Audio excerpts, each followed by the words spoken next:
ನಮಸ್ಕಾರ. ಮಹಿಳೆಯರು ಗರ್ಭಿಣಿಯಾಗೋದಕ್ಕೆ ಮುನ್ನ, ಗರ್ಭಾವಸ್ಥೆಯಲ್ಲಿ ಮತ್ತು ಹೆರಿಗೆಯ ನಂತರ ತಮ್ಮ ಆರೋಗ್ಯನ ಹೇಗೆ ಕಾಪಾಡ್ಕೊಳ್ಬೇಕು ಅಂತ ಇಲ್ಲಿ ತನಕ ನಿಮ್ಗೆ ತಿಳಿಸ್ಕೊಟ್ಟಿದ್ದೀನಿ. ಇನ್ನು ನಂತರದ ದಿನಗಳಲ್ಲಿ ಮಹಿಳೆ ತನ್ನ ಆರೋಗ್ಯನ ಹೇಗೆ ಕಾಪಾಡ್ಕೊಳ್ಬೇಕು ಅನ್ನೋದನ್ನ ತಿಳ್ಕೊಳ್ಳೋಣ. ಮೊಟ್ಟ ಮೊದಲನೇದಾಗಿ ಆಕೆ ತನ್ನ ಬ್ಲಡ್ ಪ್ರೆಷರ್ ನ ವರ್ಷಕ್ಕೊಂದ್ಸಲ ಚೆಕ್ ಮಾಡಿಸ್ಕೊಳ್ಬೇಕು. ಇದ್ರ ಜೊತೆಗೆ 45 ವರ್ಷದ ನಂತರ ಶುಗರ್ ಪರೀಕ್ಷೆ ಕೂಡ ಮಾಡಿಸ್ಕೊಳ್ಬೇಕಾಗತ್ತೆ. ಆಕೆ ಏನಾದ್ರೂ ಬೊಜ್ಜು ಜಾಸ್ತಿ ಇದ್ರೆ ಅಥವಾ ಬೇರೆ ಯಾವ್ದಾದ್ರು ರಿಸ್ಕ್ ಫ್ಯಾಕ್ಟರ್ಸ್ ಇದ್ರೆ ಇನ್ನು ಫ್ರೀಕ್ವೆಂಟ್ ಆಗಿ ಅಂದ್ರೆ ಬೇಗ ಬೇಗ ಈ ಪರೀಕ್ಷೆ ಮಾಡಿಸ್ಕೊಳ್ಬೇಕಾಗತ್ತೆ. ಮೂರನೆಯದಾಗಿ ಕೊಲೆಸ್ಟ್ರಾಲ್, ಇದನ್ನು ಕೂಡ 5 ವರ್ಷಕ್ಕೊಂದ್ಸಲ ಮಾಡಿಸ್ಕೊಳ್ಬೇಕಾಗತ್ತೆ. ಅಕಸ್ಮಾತ್ ಹೃದಯಕ್ಕೆ ಸಂಬಂಧಪಟ್ಟಂತಹ ಯಾವುದೇ ರಿಸ್ಕ್ ಫ್ಯಾಕ್ಟರ್ಸ್ ಇದ್ರೆ ಇನ್ನು ಬೇಗ ಅಂದ್ರೆ ವರ್ಷಕ್ಕೊಮ್ಮೆ ಅಥವಾ 6 ತಿಂಗಳಿಗೊಮ್ಮೆ ಈ ಪರೀಕ್ಷೆ ಮಾಡಿಸ್ಬೇಕಾಗಬಹುದು. ನಾಲ್ಕನೆಯದಾಗಿ ಗರ್ಭಕೋಶದ ಬಾಯಿಯ ಕ್ಯಾನ್ಸರ್ ಅಂದ್ರೆ ಸರ್ವೈಕಲ್ ಕ್ಯಾನ್ಸರ್ ನ ಬೇಗ ಕಂಡುಹಿಡಿಯೋದಕ್ಕೆ ಪ್ಯಾಪ್ಸ್ಮಿಯರ್ ಮತ್ತು HPV ಟೆಸ್ಟ್ ನ ರೆಕಮೆಂಡ್ ಮಾಡ್ತೀವಿ.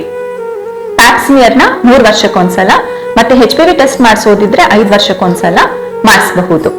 ಇನ್ನು ಕೊನೆಯದಾಗಿ ಸ್ತನದ ಕ್ಯಾನ್ಸರ್, ಇದನ್ನ ಕಂಡುಹಿಡಿಯೋದಕ್ಕೋಸ್ಕರ ಮ್ಯಾಮೋಗ್ರಫಿ ಮಾಡಿಸ್ಕೊಳ್ಬಹುದು. 65 ವರ್ಷದ ನಂತರ ಮೂಳೆ ಸವಿತ ಏನಾದ್ರೂ ಇದೆಯಾ ಅಂತ ನೋಡ್ಕೊಳ್ಳೋದಕ್ಕೆ ಕೂಡ ಪರೀಕ್ಷೆಗಳಿವೆ, ಅದನ್ನು ಕೂಡ ಮಾಡಿಸಬಹುದು.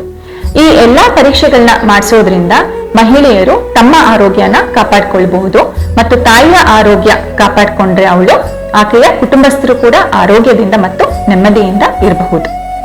ಧನ್ಯವಾದಗಳು.